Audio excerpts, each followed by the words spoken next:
passenger. Unfortunately, Harry got himself a broken collarbone.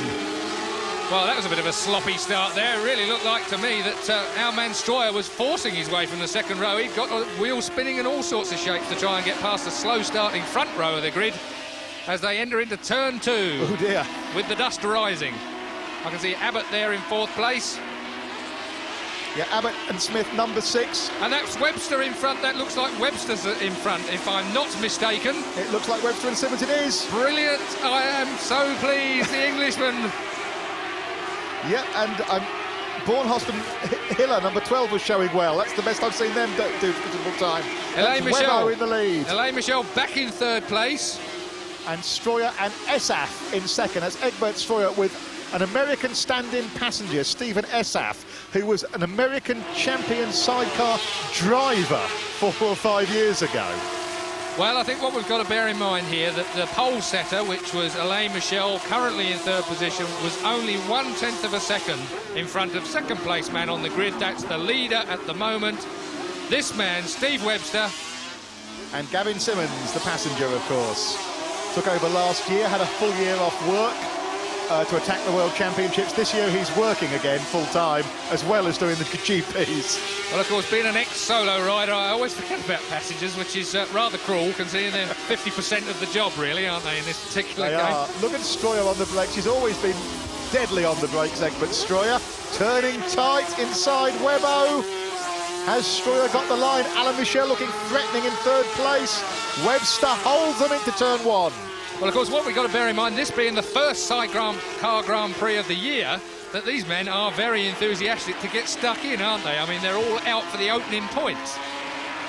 I'm wondering whether Egbert Stroyer there in 2nd place. Darren Dixon, number 17, up to 4th. Bornhorst and Hiller, 12th. Kumagaya and Houghton in 6th. Excellent show.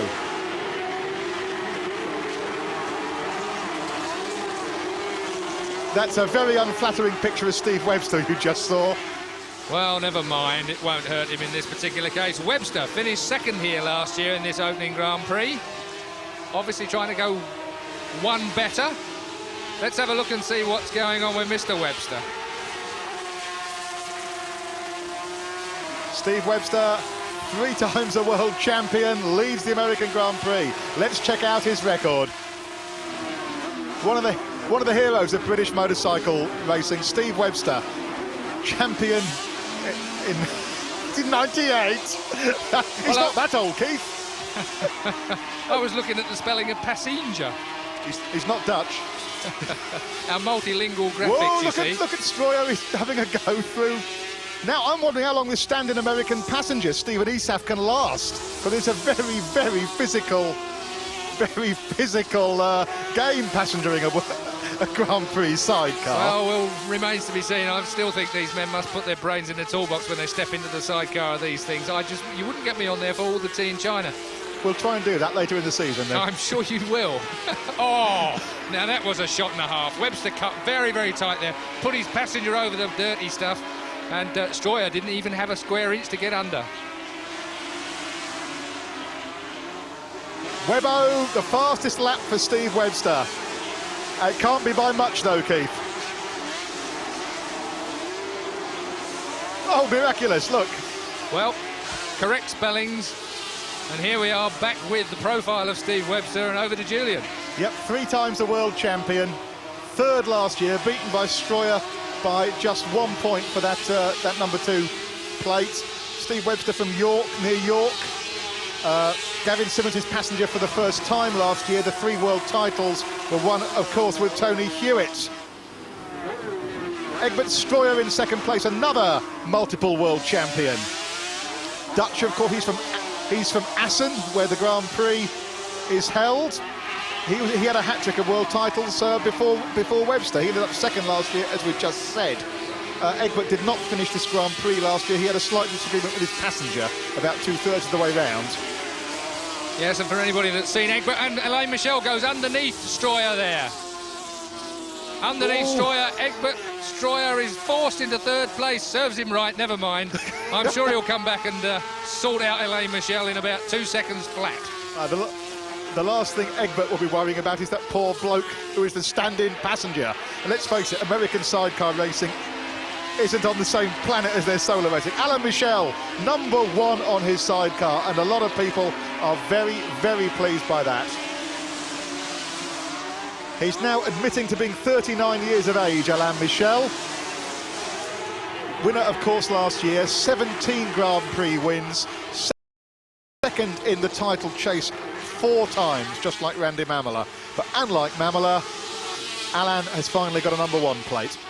English passenger Simon Birchall from Goole in the northeast of the country.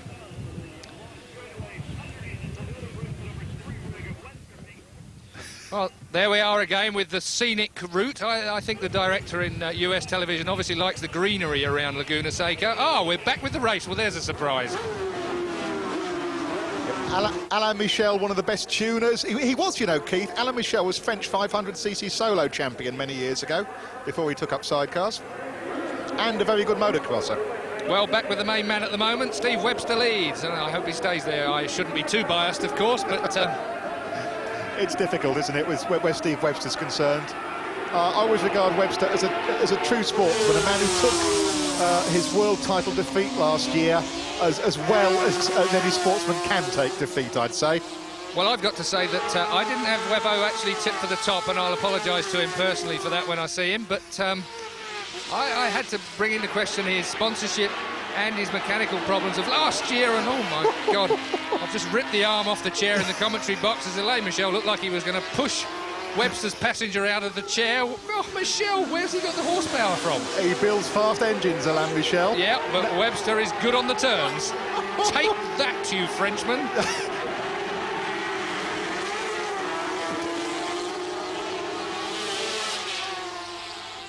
Keith, these outfits use 500cc four-cylinder engines just like the solos.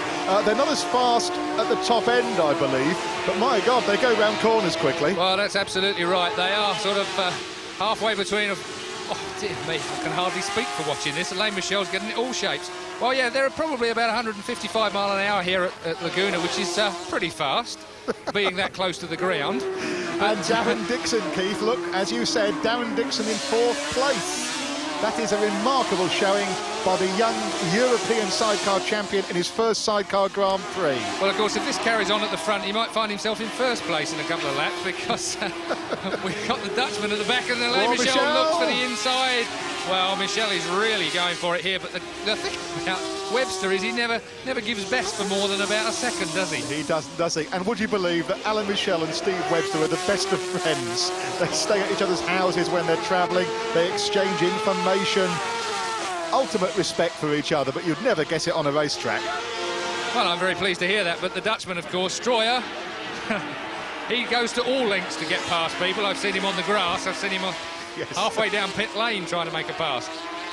Alain Michel leads, Steve Webster 2nd, Egbert Stroyer 3rd, and that's not to mention their passengers. And I will mention their passengers since you asked. Nicely. Simon Birchall, the passenger on #1. Gavin Simmons, the passenger on the #3 outfit there in 2nd place. And Mr. Esaf, the American. Oh, there we have Larry Coleman. Very interesting chap we have there, nattering away to himself. Yes, he's... we saw him. Fine, good. Yes, very good. Thank you. Over and out. Back with Alain Michel, #1, leading Steve Webster, who is aiming to be #1. Again. I'm looking for the inset of Egbert Stroyer, not a pretty sight. Would you fight with that man? Egbert this year has finally given up using the Yamaha crankcases he's used right through his career. Very skilled engineer and tuner, Egbert. He used to build his own reed blocks for the Yamaha engine. He's finally given up that struggle, and he's using the Krauser crankcases in other words, he now has effectively the same engine set up as the other outfits in the Grand Prix. Well, I think you touched on an interesting point anyway, Julian, there, with the fact that these boys, unlike the solo riders, work on their own bikes, work in their own teams. The actual pay scales that these men get paid aren't particularly good, considering... Looks like we're going to be back with Larry in a minute. No, here we are, back with the race again. Thank God for that. The Americans do have a different way of... guided tour of Egbert Stroyer's sidecar. Yes. Pay attention. We've had the trees, the scenery, the inside of Larry, and we're back with the sidecar race again. There's a how many Californians does it take to change a light bulb joke here somewhere, but I think we'll leave it out. Alain Michel and Simon Birchall, the world champions, lead the US Sidecar Grand Prix. From Steve Webster and Gavin Simmons. I won't say of England, I should say of Yorkshire. I think they'd like that more. In Egbert Stroyer with stand-in passenger Stephen Asaf. Now, Asaf, I beg his pardon. Now, Mr. Asaf must be going a considerable amount faster than he's ever been before in his life on a sidecar. He may have been an American sidecar champion, but American sidecar racing is nowhere near European standard. It's not anywhere near their solo standard, not on the same planet. Yes, it's like Americans trying to play football, really, isn't it? Yes. Well, Egbert Stroyer brings up the rear in the trio of battling sidecars. If I was Mr. Asaf, I'd have my head well buried under the fairing, I think.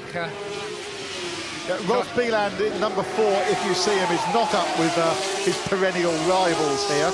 Rolf flipped the outfit in practice, I believe dodging the debris from an earlier crash, and has a damaged shoulder. Rolf is out there racing, but he himself thinks it'll just be to try and pick up a few points. Well, Alain Michel might well be leading this race at the moment, but Steve Webster has got other ideas. About a foot off the rear end of the bike.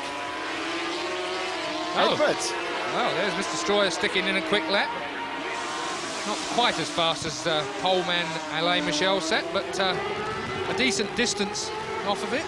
The sidecar guys do say it's impossible to race flat out for the full distance round here, and they have admitted in the past to making a show of it to start with before getting down to the serious racing at about half distance. Well, of course, the ballast men have to be a bit like monkeys, really, and probably fitter than shifting from side to side. The actual G-forces that these bikes are pulling in the corner. Another wonderful picture from our American director there. Yes, we've got a tree to the right.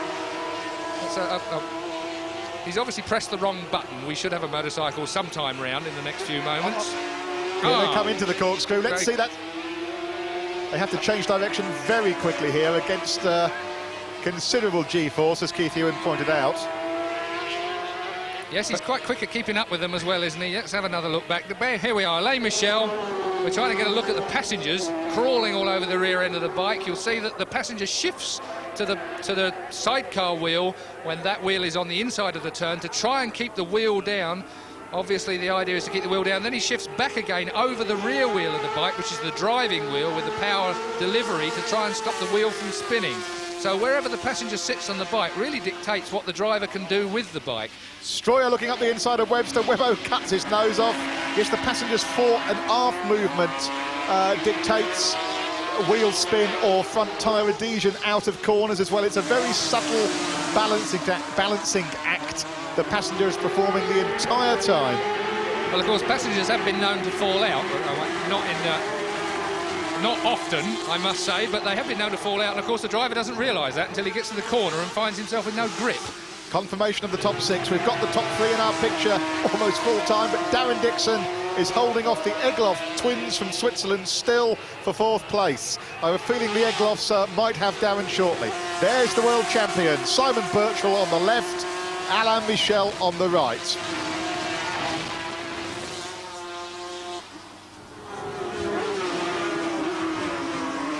Into the corkscrew goes number 1, Alain Michel. Let's take a look at the race order.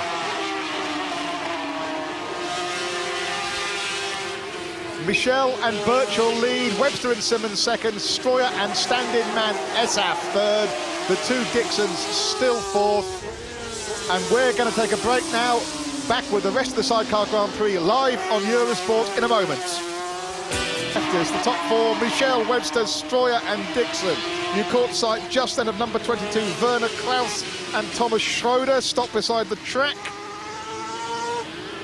They didn't figure in the points though. Number 7, Kumagaya and Houghton. They were showing in the points earlier, Keith. That's the Japanese-English team. Kumagaya has been at it for a long time and is a very, very good and established sidecar runner. That's a great shame. It's obviously very disappointing to not finish the first Grand Prix of the year. It puts you a big disadvantage for the World Championship points. Back at the front of the field, Alain Michel still leads Steve Webster, and Egbert Stroyer now dropping back a little in 3rd place. I'm wondering, Keith, if they've decided, right, that's enough of the jousting for the crowd, as it were, and they're now getting down to some serious, 137.8 for Alain Michel. Nowhere near practice time, but considerably faster than we've seen so far in this race. Well, I think we're going to be in for some fireworks here, that is for certain. Steve Webster is close enough to do the business still. I've seen him finish races with half the fairing missing where they've had a big banging session around some of the turns. I remember with Bieland and company in Sweden some time ago. There's the Goodles, number 8 there, I think. And there's Darren Dixon in 4th place with the Egloffs. That's the Egloffs. Egloffs, number 8, right behind him. Oh, yeah, and as we thought, the Stroyer outfit is going to pull in. I don't know whether they've broken a bit of machinery or whether the passenger has cried enough. Possibly a bit of both. There's a bit of smoke coming out from under the bike, so in trouble there. There's the Dixons. Now, they are the men of the meeting, as far as I'm concerned. That's Darren Dixon and brothers. Abbott and Smith. I saw Abbott and Smith there as well. Some more famous British persons doing the business lower down the field. I'll look at my chart and find out where in a minute. That's the Goodles in 5th place. Now the Goodles, number 5, I beg your pardon. Oh, Webster looking up the inside of Michel. A merciless closing of the door from Alain Michel. I saw him readying his ball and chain at that point. He was about to take a swing then at the Frenchman.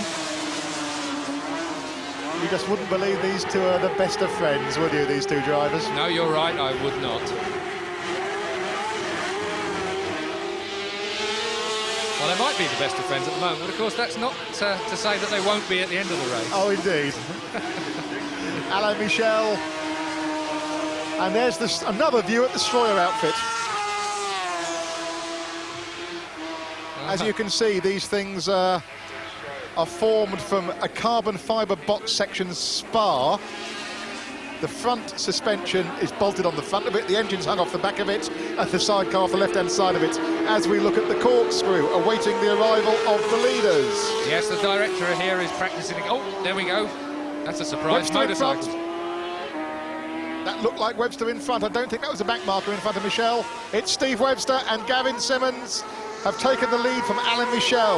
Well, I'm extremely disappointed at that. While the director was looking at the bare tarmac, there was the most exciting part of the race went on, and Steve Webster, the Englishman, passed the Frenchman for the lead, which I don't suppose we're going to see an action replay of, but Webster's pulled out a bit of a lead. I'm amazed. Now, Webster had some problems in practice with a new Austrian gearbox he's fitted. He had problems with about 4 ratios out of 6. I don't actually know if he's running the thing or not for the race itself, but he's certainly having no problems now. As you mentioned earlier, Keith, Steve Webster had dreadful sponsorship problems in the middle of last year. His major sponsor went broke, leaving Steve the best part of £75,000 short on the season's racing budget. He has no new sponsors for this year. Basically, the Avon Tyre Company and the Silkaline Oil Company have basically... Whoa! Dixon confirmed in 3rd still. Egloff from Bornhorst and Abbott and Smith are up into 6th.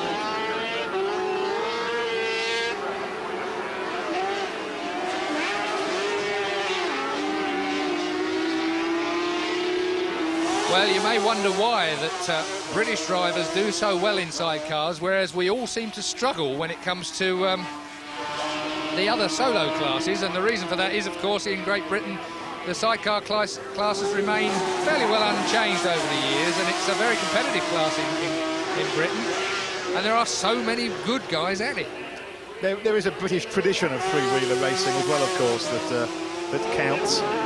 What's Simon Birchall doing there? Was he taking a tear off his helmet, Keith? Well, it didn't look like it to me. It looked like some gesticulations of some kind or another, and the thing that obviously is slightly concerning me is that Birchall and Michel, they disappeared into 2nd place fairly quickly, all in the space of a couple of blinks of the eye, and Webster managed to pull out that little bit of a lead, which makes me wonder whether they've got a slight problem. It is only slight, obviously, otherwise he wouldn't be able to stay the way he is with Steve Webster.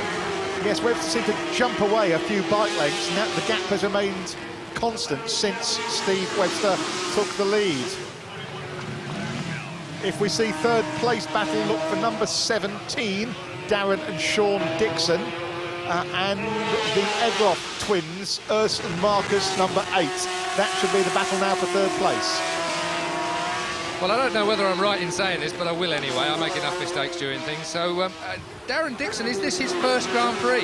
I'm sure it is his first Grand Prix. It's his first Sidecar Grand Prix, not his first solo Grand Prix. I actually meant Sidecar. Oh, right, fine. You're picking me up on a technicality there, Jim. I love doing that. Well, in yes, that it case, is his first Sidecar Grand Prix, Keith. Well, if he gets a rostrum position in his first Sidecar Grand Prix, I've got to say that is a brilliant position. That is absolutely unbelievable. Everybody said, those people in the know as far as sidecars are concerned, that Dixon would do well this year. I didn't really know, I must admit to. And here he is in third place in the first World Championship Grand Prix for sidecars. And no less an authority than the leader here, Steve Webster, told me 18 months ago when Darren Dixon went back to sidecar racing. Before he won the European title, Steve Webster used to race against Darren Dixon in the Marlborough Clubman's Championship, and said, whoa, Michel has another dip, there's nothing wrong with Alain Michel now. I'll just sum up on Darren Dixon. Webster has always maintained Darren Dixon is a major sidecar racing talent. Well, he's pretty good fun in the bar as well, which everybody will be pleased to know. Especially if he gets a rostrum position, I think he's going to be exceptionally good fun.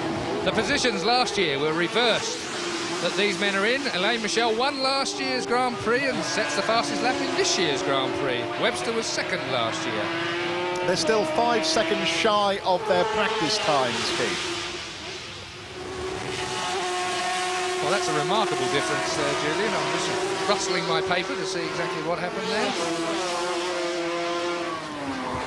Yes, I'm amazed by that difference. I don't know whether... I actually have no explanation for that, I have to say.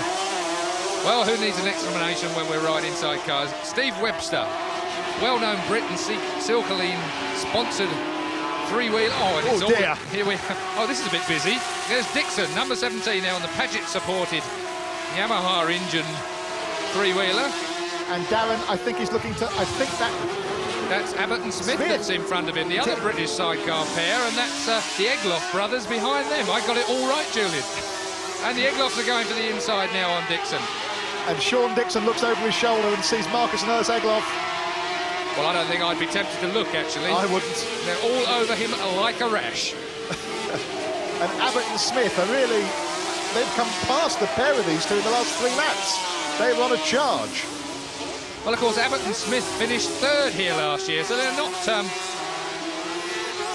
strangers to this particular track, are they? They're not. Steve Abbott and Sean Smith. They've been around the sidecar class for a considerable while. And a lot of people have said that this couple this year are the men to watch. Very good setup, really successful testing. Pre-season. Like Dixon, wants to watch for this year.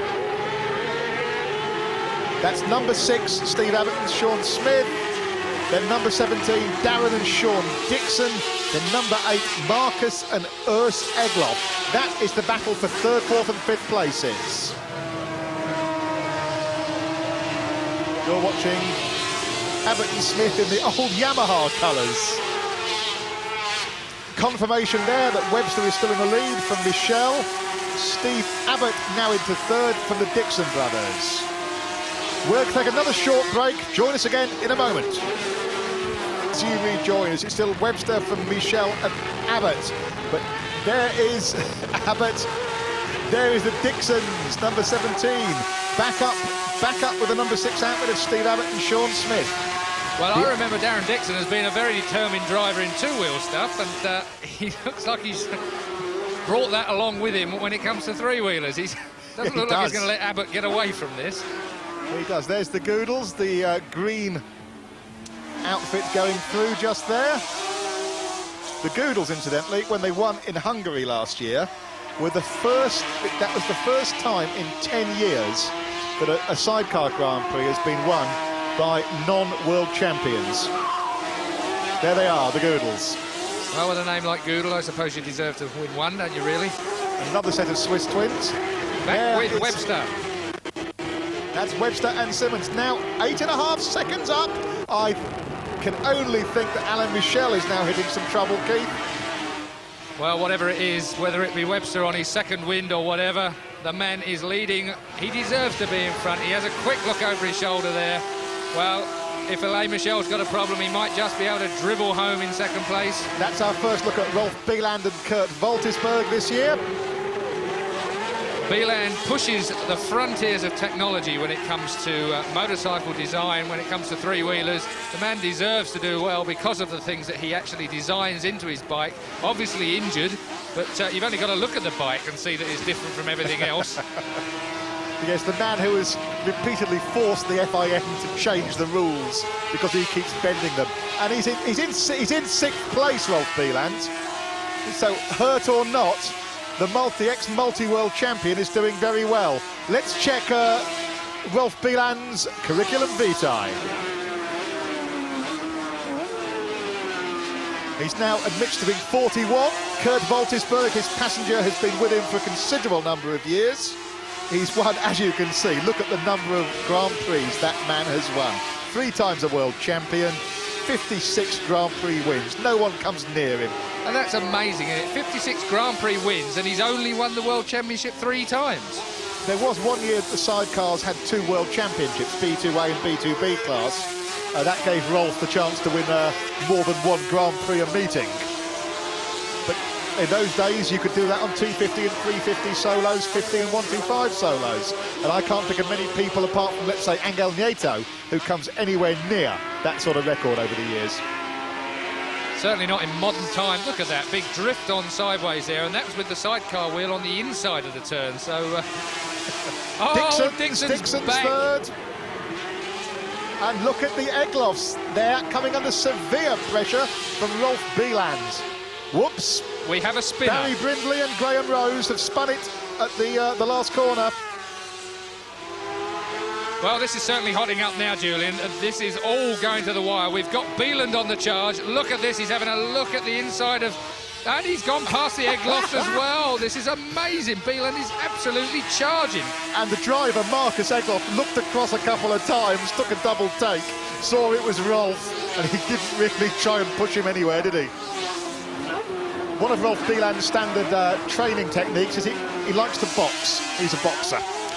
Well, Webster leads by a mile with Gavin Simmons in the chair. Silkeleen and Avon sponsored outfit, and absolutely miles in front now from Alain Michel. Alain Michel must have a problem.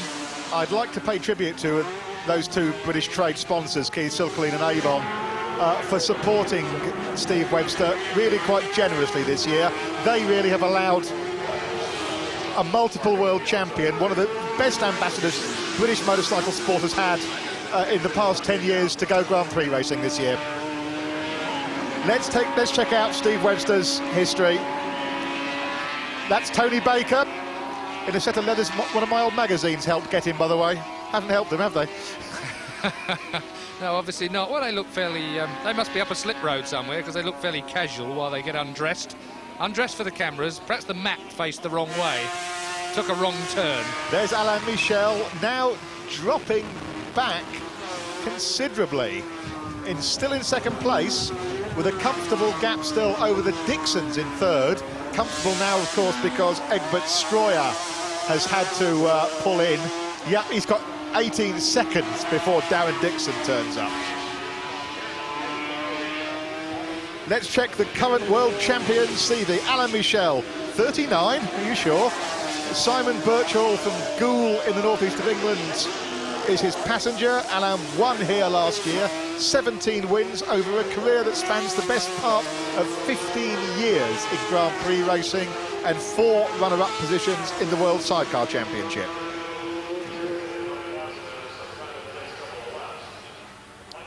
There they are, the world champions, Alain Michel and Simon Birchall. Well, there could be any reason for him slipping back, of course. We can only speculate from here. He might be a sticky gear shift. He might have cramp.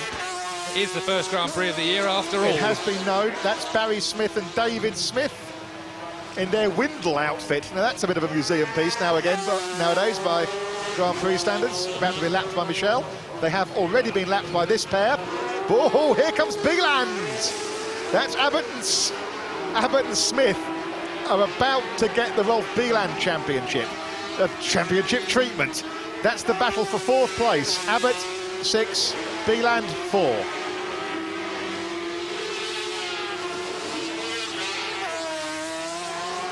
Well, for a man with a broken shoulder, Beeland's diving all right, Keith. Well, he did say it was a little bone that he broke, obviously one that doesn't count very much. Beeland just sweeps through, makes him look silly. So that's Abbott and Smith relegated back another place, and Beeland charges on. Next man on the list is Darren Dixon and Sean. That'll be interesting. Well, it will, because Dixon is a fighter, that's for certain. I don't know whether Beeland is going to get the amount of track that he needs for this job, but... I was really impressed when Beeland came up for the Eglofs, the way Marcus Egloff did a double take, saw his fellow countryman and did not. That's Theo van Kempen and Jan Kuyt, the veteran Dutch racer, pulling in. Well, missed the turning for pit lane there, but not got far to walk anyway, just a short hop over the concrete wall. A fairly casual sidecar people when they pull. Oh, he's got a bit of a... He's got stiff leg, definitely. He's got a shake in the leg. And here's Abbott and Smith passing the... That's Frank and Holger Voigt they're passing. Back markers. I'm glad you said that. Now then.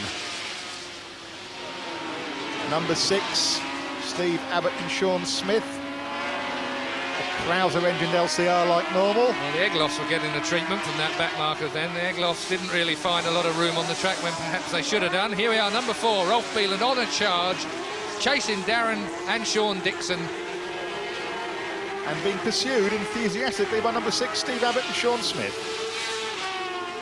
I think enthusiastically rather than in much hope, I have to say it.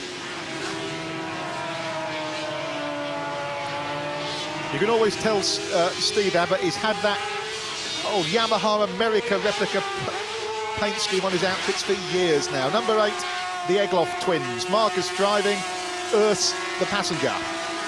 Well, of course, last year, Beeland broke down 4 laps from the end, so there's time yet for a repeat performance. Beeland has a name, as you mentioned earlier, Keith, amongst the sidecar boys, for being an inveterate experimenter. He cannot leave anything alone. He has to try and improve it.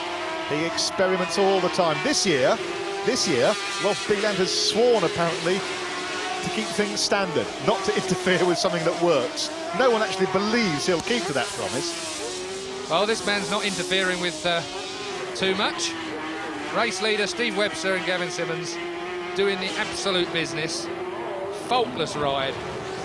Did the tough stuff when they needed to early on with Alain Michel. Dispatched the Frenchman. And trying to get back the mantle that they probably rightly deserve. World champions. I'm not going to argue against Alain Michel having a world title for his career and his talent over the years. I think it was the addition of... Alan himself says that Simon Birchall made all the difference to him. Alan was thinking of retiring when the offer was... So was Simon Birchall. When they were put together, I think by Steve Webster actually suggested it to one or other party. That's what I understand, yeah. I think you're absolutely right there. And they decided to give it a go last year. And they're slowing. That looked to me like they were slowing then. There's Steve Webster on the left with the glasses, Gavin Simmons on the right. That had me worried then as they came down the hill. They definitely looked like they were a little bit slower then. I hope it's not the gearbox problems he had in practice. Doesn't look like it there. They're going well. Well, they are there, Keith, I think. Well, I think my heart just missed a beat there as they sweep through the start and finish. Flat out 6th gear left-hander. Around 155 miles an hour. Which takes a bit of hanging on to when you're that close to the ground. 155 mile an hour must feel like about 400 mile an hour when you're that close to the ground. Here we are with the scenic view again. Yes. Don't know why, but San Francisco's that way. I know that Eurosport is a European channel. We are well aware of that here in the commentary box. But British motorcycle racing does owe a debt to Steve Webster. He was the one man through the lean years in this country the general public knew something about. He won British Grand Prix twice on the row, and that was something the general public really enjoyed seeing. Very spectacular, and he is a fine ambassador for motorcycle racing. Steve Webster, number 3, leading from Alain Michel and Darren Dixon, number 17. Rolf Beeland wonderfully now through to 4th place. Sean Abbott 5th, and the Egloff twins 6th. There they are, number 8, the Egloffs. Well, Darren Dixon must certainly be catching his, crossing his fingers, I should say, for as the Eglofs have a look at the inside of Sean Abbott. But as I was about to say, the Dixons must be keeping their fingers crossed as far as that third place rostrum position that they hold 4 seconds over Beeland at the moment. This is a good dice here between Steve Abbott and Sean Smith and the Egloff twins. The Egloffs looking every... Oh, can they do it here going into the corkscrew? Oh, dear me. Certainly Smith was not going to let him have any more room than he actually needed there, was he? The Egloff had to breathe in, I think. I saw the motorcycle breathe in as well then. He's a hard man, is Steve Smith. Well, you need to be when you're on the grass. That was definitely a bit of tough riding. The Egloffs looked to me like they were making a bit of a determined effort to gain the place. Interesting that the Swiss teams, the Egloffs and the Beeland crew, use these synthetic Kevlar riding suits. I can't call them leathers because they're not. They're aramid fibre Kevlar suits. Have that sort of matte finish to them. Wide line there from Marcus Egloff. In order to try and get the power down to get right in the slipstream here. Now, whether it's going to do him any good, it looks like Steve Abbott certainly got the motorcycle running well. But the Egloffs drive at them out of that turn, just a little bit more traction. With the third wheel on the dirt. Well, we don't really need it anyway. And another look up the inside from the Egloff twins. Oh, dear. Well, I think there's going to be a swap of paint scheme fairly soon. They are that close, folks.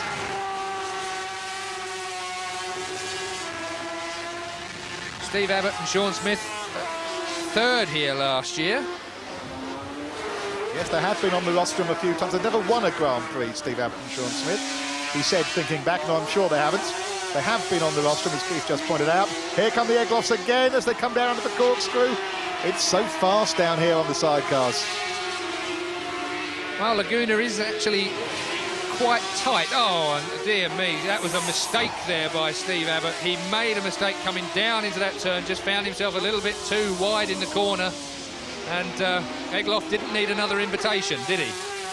Into fifth place go the Egloff twins. It looked like Steve Abbott pushed the front wheel a bit there, coming out of the corkscrew around the right-hander.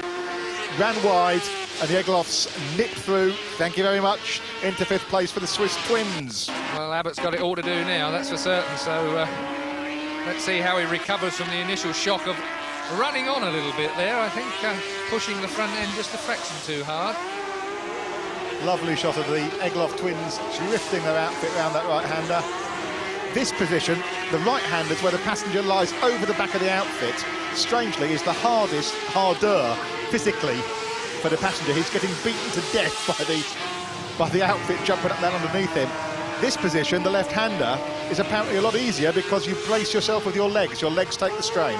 Well, of course, being beaten to death by the bike beats being beaten to death by your driver if you don't get your weight over the rear wheel to keep the power down. So, I don't know, the best of either evils there. You've got to be so fit to be a sidecar passenger. 4 laps to go for the leader, Steve Webster, the triple ex-world champion from near York in the north of England, and his passenger, Gavin Simmons. Gavin, a fitness freak, you'll be unsurprised to hear.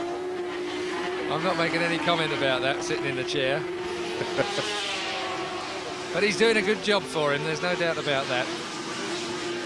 And the American crowd, who've never seen world-class sidecar racing before 3 years ago when the Grand Prix came here, do like what they call the side hacks. Well, they actually do like unusual sports in America, don't they? I mean, they go for all sorts of strange things, so...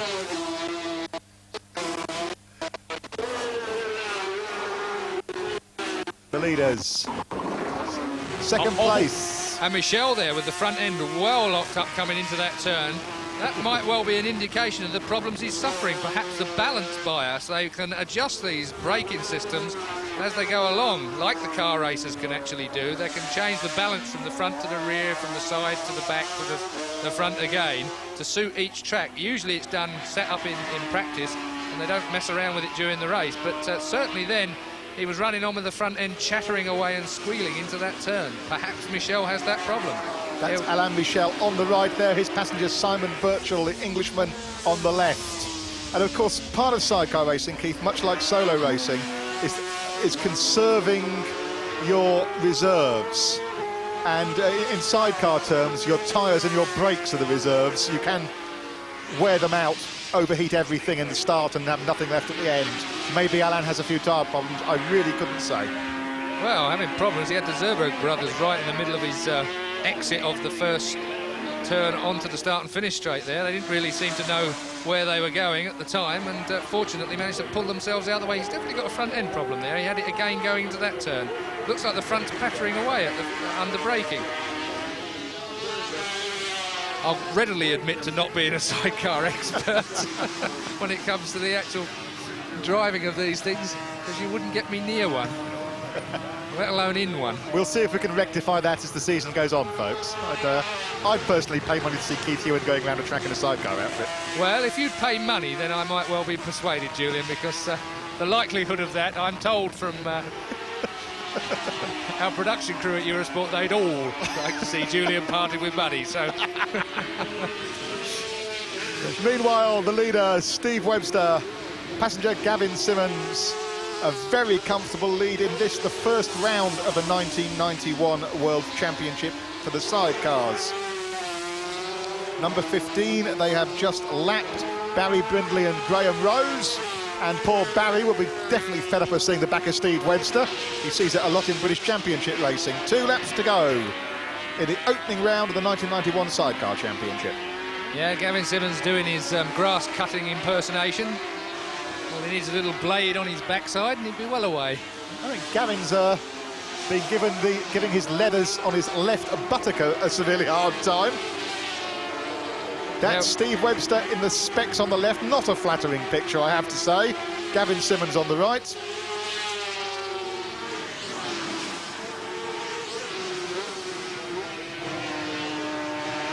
So as Steve Webster heads toward the flag to tell him it's the last lap of the opening Grand Prix, let's check the race order. Webster and Simmons lead from Michel and Birchall, the Dixon brothers in third, and Rolf Bieland and Kurt Woltersberg up to fourth. That is a splendid achievement for the injured Bieland.